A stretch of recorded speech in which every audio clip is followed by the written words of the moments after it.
Autism Spectrum Disorder, otherwise known as ASD, by Catherine Bentley for Dr. Zelenka, Fort Hays State University.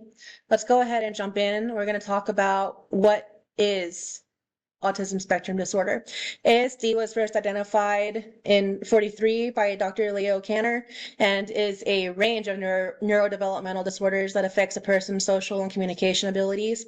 Previously, there were different types of autism, such as Asperger's syndrome, pervasive developmental disorder, not otherwise specified, autistic disorder, childhood disintegrative disorder. But today, all of these are found within the range of autism spectrum disorder. There's a lot of research going into ASD currently. It's still not known exactly what causes ASD, but some things such as genetics, environmental factors, and brain wiring are things that are considered when looking at children with ASD. Today, we really look more at levels of ASD.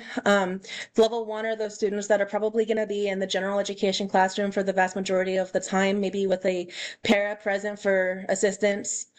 They might do their schoolwork okay, but they will most likely need more help on the social relationship part of their curriculum. Level 2 requires substantial support, so these students might end up being in the general education sometimes in the day, and other times they might end up being in the special education for the rest of the day. They might have a para with them. These children might end up being able to do some of the schoolwork, but they also are going to need assistance in their social relationship skills. And level 3 are those students that require very substantial support. So these students are the ones that might end up being in the special education classroom for the majority of the day. They might really struggle with their schoolwork, their language will not be quite as developed. Their social relationship skills may not be anywhere near as developed either. So these kids are going to be the ones that might be in the special education classroom more than the level 1 or level 2 kids. Let's talk about the ASD prevalence. ASD occurs in 1 in 68 children. It affects all ethnic groups. Today, more white children are diagnosed with ASD, but this is mostly due to just the amount of accessible health care for white citizens. It occurs in males 4 to 5 times as often as it does girls. And the prevalence of ASD has been steadily rising in the last decade. So currently it is a low incidence disability, but in coming years, it might actually be a high incidence disability because the numbers are coming in more and more frequently for autism spectrum disorder. There should also be awareness that there are some cultural stigmas around ASD, such as the Catholic belief that autism spectrum disorder happens for the parents' past sins. And some of these children do not have the best home lives. So as teachers, we have to really look out for these kids.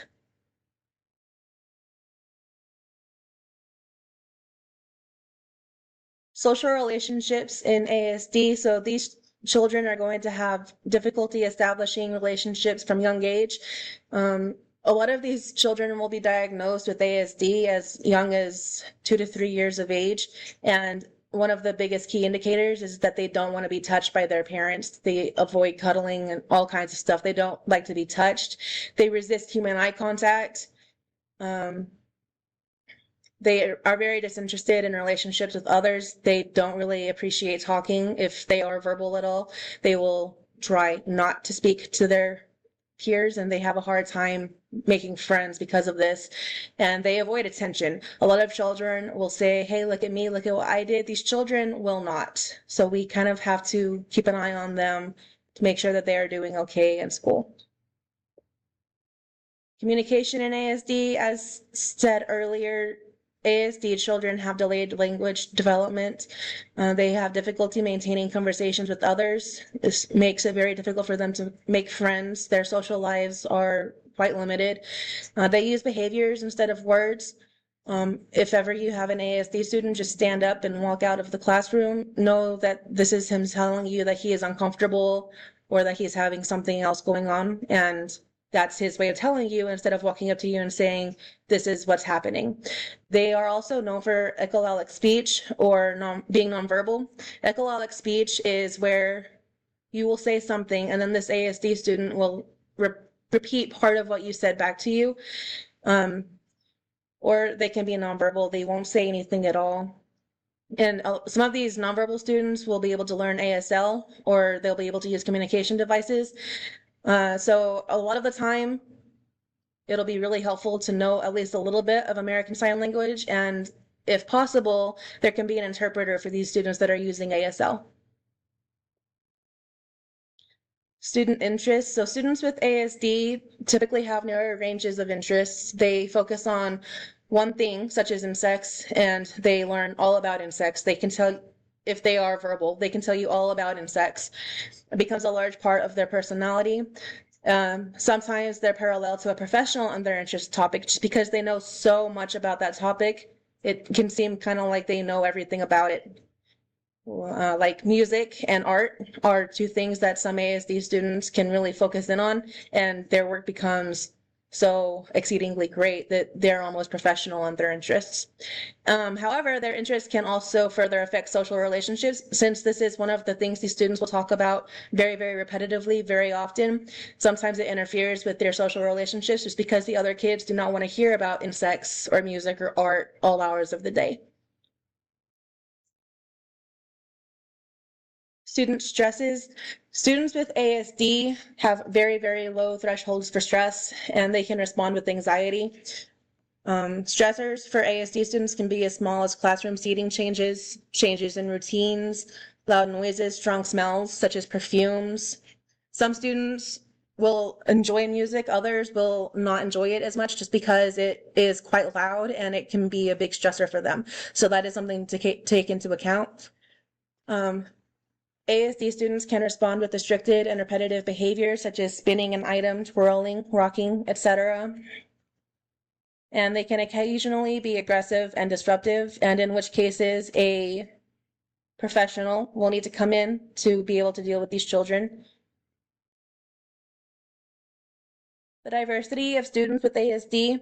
So having ASD does not define a student as a person. It's not who they are. It's a student with a disability, not an ASD student. So some of these students, as stated, have severe intellectual disabilities, and others may have okay work in the classroom, but they struggle more with the communication and the relationships.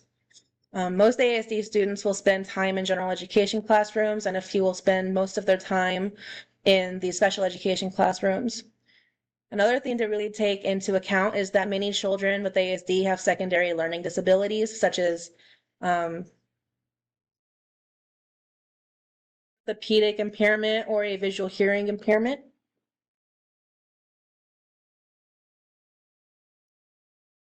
Come on. So how do we deal with students in the classroom that have autism spectrum disorder? We have to be really careful on how we deal with their behaviors. Some behaviors with students with ASD can be disturbing and distracting to teachers and students who do not understand them. So one way that we can do this is to teach understanding and acceptance in our students. And one way to limit these behaviors that can be distracting or disturbing is to create a structured, routine classroom. And a lot of these behaviors can also be changed with behavior support programs and oftentimes minor interventions. So that same child discussed earlier that just walked out of the classroom may have just needed a 5-minute break. One small minor intervention could be just to bring him back into the classroom, have him sit down at a desk for 5 minutes, and offer him something small to eat. Something small can actually really alter these behaviors and prevent them from happening in the classroom. Fostering social interactions in students with ASD. We need to really look at these ASD students and observe their behaviors to understand why they're doing it. And if we understand the why they're behaving the way they do, we might be able to offer a small intervention, as discussed earlier, and prevent it from happening again in the classroom. And we can teach students about waiting and taking turns, stopping an activity before its completion, being more flexible, being quiet, and monitoring their own behaviors to students with ASD to really foster their social interactions, allow them to learn how to work with other children, how to communicate with other children. And communicating with students with ASD, some students can communicate with speech and others cannot, as mentioned earlier. Some of them will be nonverbal, echolalic, or they'll need communication devices. And others will learn ASL, and at times an interpreter will be available, as said earlier. Some students use communication boards, like switches and scanning devices that are used for children with the motor function to push buttons and pictures. One way to communicate with students is, since these children oftentimes won't want to talk to you, it'll also be useful to bear in mind that these children respond better to pictures than to words. So one way we can help these students in the classroom is to provide written/picture rules of expectations of behavior in the classroom. Use descriptive praise to support ideal behaviors. Instead of just saying,